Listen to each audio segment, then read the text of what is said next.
Assalamualaikum warahmatullahi wabarakatuh.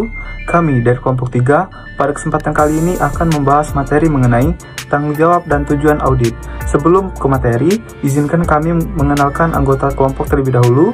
Perkenalkan, nama saya Muhammad Raihan Fadilusia, selaku ketua kelompok dari kelompok 3. Saya Hoiria Afriana dengan nomor NPM 0621 405 12634. Halo, saya Nabila Fitri Alivia dengan NPM 0621 4051 2641.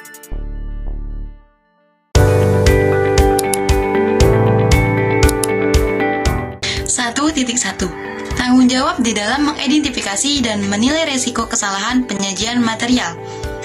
Dalam ISA 315.3 disebutkan bahwa tujuan auditor adalah mengidentifikasi dan menilai salah saji yang material karena kecurangan atau kesalahan pada tingkat laporan keuangan dan asersi melalui pemahaman terhadap entitas dan lingkungannya, termasuk pengendalian intern entitas yang memberikan dasar untuk merancang dan mengimplementasikan tanggapan terhadap resiko dan nilai saji.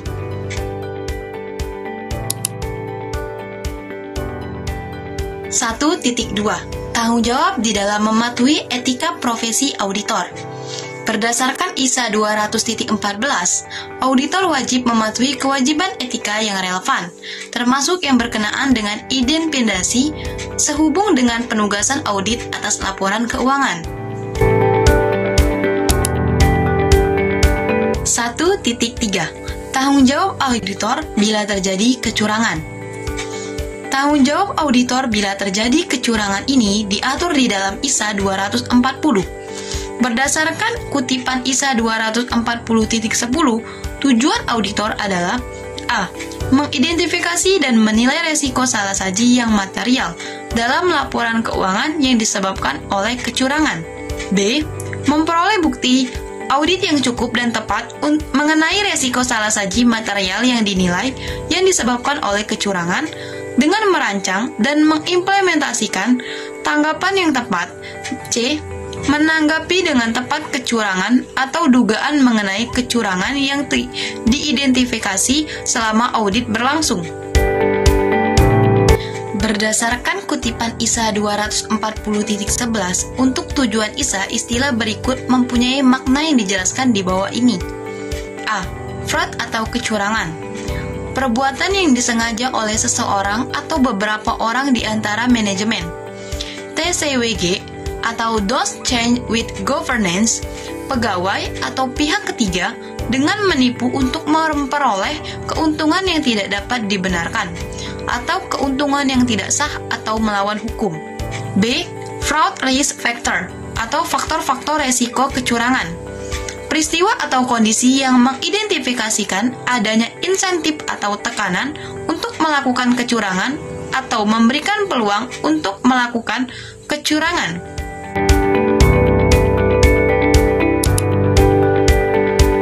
1.4. Tanggung jawab auditor untuk mempertimbangkan peraturan perundang-undangan.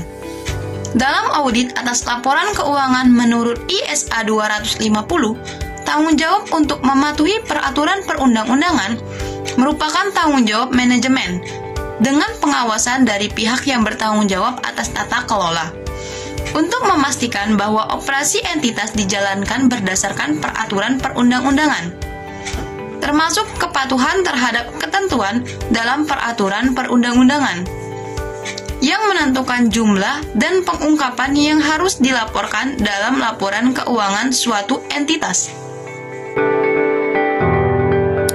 1.5. Tanggung jawab auditor di dalam merumuskan opini auditor. Opini auditor tergantung pada atau didasarkan atas temuan-temuan auditnya.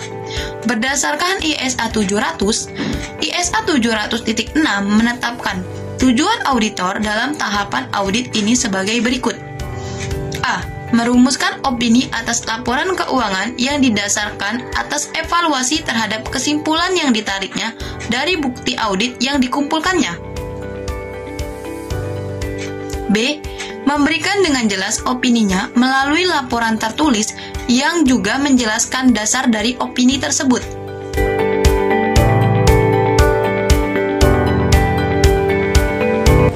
Tujuan audit. Tujuan audit atas laporan keuangan oleh auditor independen pada umumnya adalah untuk menyatakan pendapat tentang kewajaran dalam semua hal yang material, posisi keuangan, hasil usaha, perubahan ekuitas, dan arus kas, sesuai dengan prinsip akuntansi yang berlaku umum di Indonesia. Laporan auditor merupakan sarana bagi auditor untuk menyatakan pendapatnya, atau bila keadaan mengharuskan, boleh untuk menyatakan tidak memberikan pendapat. Menyusun berbagai tujuan audit. Terdapat dua tujuan audit yang harus dipenuhi sebelum auditor menyatakan pendapatnya, yaitu sebagai berikut. Yang pertama, tujuan auditor yang terkait dengan transaksi. Tujuan audit ini harus dipenuhi sebelum auditor dapat menyimpulkan bahwa transaksi tersebut telah dicatat dengan tepat. Yang kedua, tujuan auditor terkait dengan saldo. Tujuan ini merupakan tujuan audit yang harus dipenuhi bagi setiap saldo akun. Contohnya, tujuan audit spesifik yang terkait dengan saldo piutang dagang dan utang dagang. Asersi manajemen. Asersi atau assertion adalah suatu deklarasi atau suatu rangkaian deklarasi secara keseluruhan oleh pihak yang bertanggung jawab atas deklarasi tersebut. Jadi, asersi adalah pernyataan yang dibuat oleh satu pihak yang secara implisit dimaksudkan untuk digunakan oleh pihak lain atau pihak ketiga. Dengan kata lain, asersi atau assertion adalah pernyataan manajemen yang terkandung di dalam komponen laporan keuangan.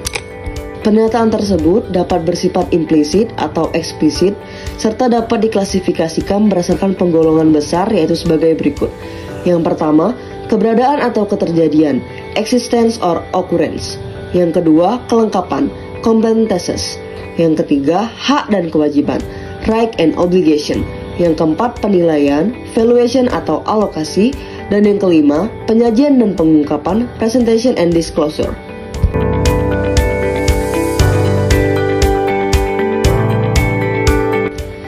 Langkah-langkah untuk menyusun berbagai tujuan audit. Baiklah, berikut ini adalah 5 langkah-langkah untuk menyusun berbagai tujuan audit, yaitu sebagai berikut. Yang pertama, memahami berbagai tujuan dan tanggung jawab audit. Yang kedua, memecahkan laporan keuangan menjadi berbagai akun dan kelas transaksi. Yang ketiga, mengetahui asersi manajemen tentang akun-akun. Yang keempat, mengetahui berbagai tujuan audit umum atas berbagai akun dan kelas transaksi. Dan yang terakhir yaitu kelima, mengetahui berbagai tujuan audit spesifik atas berbagai akun dan kelas transaksi. Tujuan audit yang terkait dengan transaksi. Berikut ini adalah 6 tujuan-tujuan audit umum yang terkait dengan transaksi. Yang pertama, keberadaan. Maksud dari tujuan ini adalah berbagai transaksi yang tercatat memang terjadi. Yang kedua, kelengkapan. Maksud dari tujuan ini adalah berbagai transaksi yang terjadi telah dicatat. Yang ketiga, akurasi. Berbagai transaksi yang tercatat telah dinyatakan dalam nilai yang benar. Keempat, klasifikasi. Berbagai transaksi yang tercatat sudah ada di dalam jurnal. Yang kelima, pemilihan waktu yang tepat atau timing. Maksudnya, berbagai transaksi dicatat pada tanggal yang benar. Dan yang terakhir yaitu keenam, pemindah bukuan atau posting dan pengisi siaran.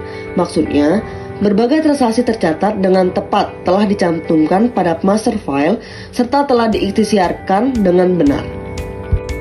Materi selanjutnya yaitu tujuan-tujuan dari audit umum yang terkait dengan saldo, yang dimana terdapat 9.